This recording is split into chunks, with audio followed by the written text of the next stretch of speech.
اگر اس کیس میں 0.5% بھی کوئی چانس ہوتا تو پہلی ہیئرنگ پہ ہی ہماری اپیل جو ہے، ہماری جو پٹیشن ہے وہ سنی جاتی اور ٹرائل کورٹ کا کیس جو ہے وہ آرڈر جو ججمنٹ ہے وہ اب کر دیتی.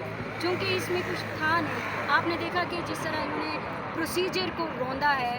ہمایوں دلاور صاحب بڑے آنریبل ہیں میرے لیے کیونکہ وہ ایک جج ہیں اور میں کنڈکٹ کیا انہوں نے کورٹ، لیکن ہم سمجھتے ہیں کہ انہوں نے اپنے منصب کے ساتھ انصاف نہیں کیا. جب ہم ایک ظاہری سی بات ہے اگر ہم دیکھتے ہیں کہ افیکٹو ججمنٹ ہے تو ہم ہائی کورٹ میں ہی آتے ہیں، لیکن ہائی کورٹ میں جو ہمارے ساتھ ہوا یہ نہیں ہونا چاہیے تھا.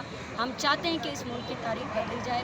75 سالوں سے جو ہو رہا ہے ہم اس کو بدلنے کے لیے اشارۂ دستور پر کھڑے ہیں اور ہماری پوری کوشش ہے کہ جو آئین جو دستور انہوں نے معطل کیا ہوا ہے ہم انشاءاللہ پی ٹی آئی کی جو لیگل ٹیم ہے اسی اشارۂ دستور پر کھڑے ہو کے ہم دوبارہ سے ری کنسٹیٹیوشن جو ہے وہ بحال کریں گے.